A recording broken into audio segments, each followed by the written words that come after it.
Kasi ako talaga pag nabalita ko, no, may parating na lindol, o ganyan, ay mag-ingat ako Lalo pag sinabi yung mga gano'n, ay ingat talaga ako, diba? Kasi I care myself Mahal ko sarili ko Bakit ako magpapapatalo sa takot?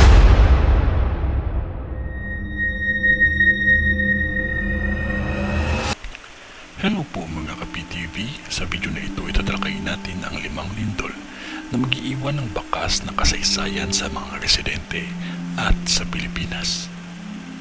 Pero kung ikaw hindi pa nakasubscribe sa aking channel, baka naman.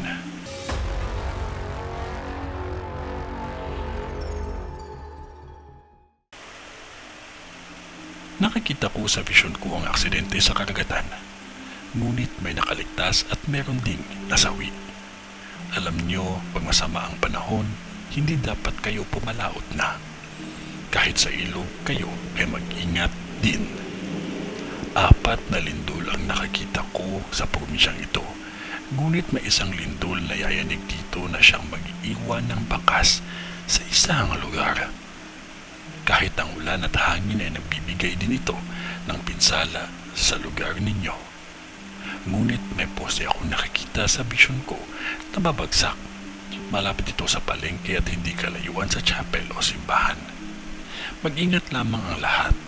Alam nyo naman sa umpisa pa lang ay sinabi ko na sa inyo na ang vision ko ay negative. Para din naman sa inyo yan nang kayo ay makapag-ingat at makapaghanda. Kahit negative vision ay pwedeng maging positive sa pamamagitan ng pag-iingat at dasal. Huwag ninyo katakutan ang realidad ng mundo.